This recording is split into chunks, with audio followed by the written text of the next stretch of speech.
Yeah. I walked into that drugstore on a quest that every young teenage lad sooner or later makes. I'll never forget the sweaty palms, the furtive glances over my shoulder before going in. Finally, walking up to the drug counter. Oh, nowadays they got them dangling in the display rack where one can just buy them and leave. Back in those days, late 60s, had to ask the druggist. I remember that guy came around and said, "Yes, young man, can I help you?" I said, "Well, I'm here." He said, "I understand." He kind of smiled. He said, "You need some protection." I said, "Yes, exactly." He said, "Well, here you go. No fuss, no muss. Let me bag them right up for you." Get them right in the bag. Yeah, no need to prolong you. I said, "Hey, thank you, buddy. I appreciate that." So I paid the guy. He smiled. He said, "You got a big date tonight?" I said, "Buddy, have I got a date tonight? Have I got a date tonight? Ah!" I'm second though. Can you make me a double order of these things? Make me double order these things. He said, "Boy, oh boy, you want to call?" I said, "Buddy, confidence has nothing to do with it. I mean, I got this dame's number from the football team.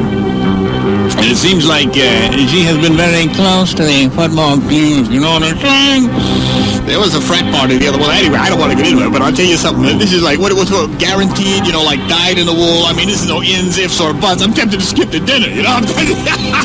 I'm tempted to skip the movie and go right to the old Killer-Rooney here. Yeah, I'm taking triple my order. It's going to be a long night. I can tell you. Hey, you better throw some vitamin E in there.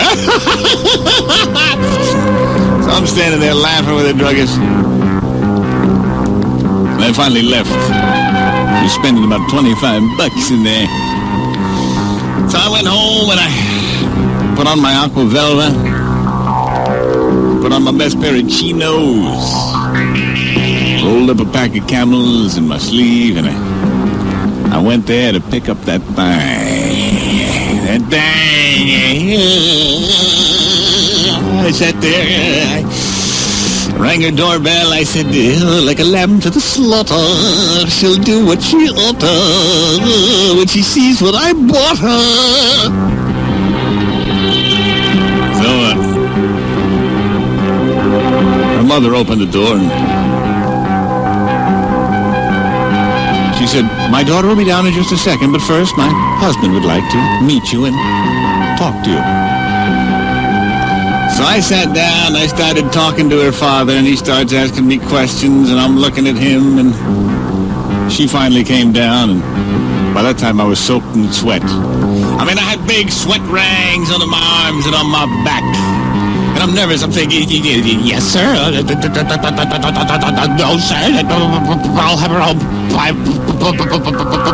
by 9 o'clock.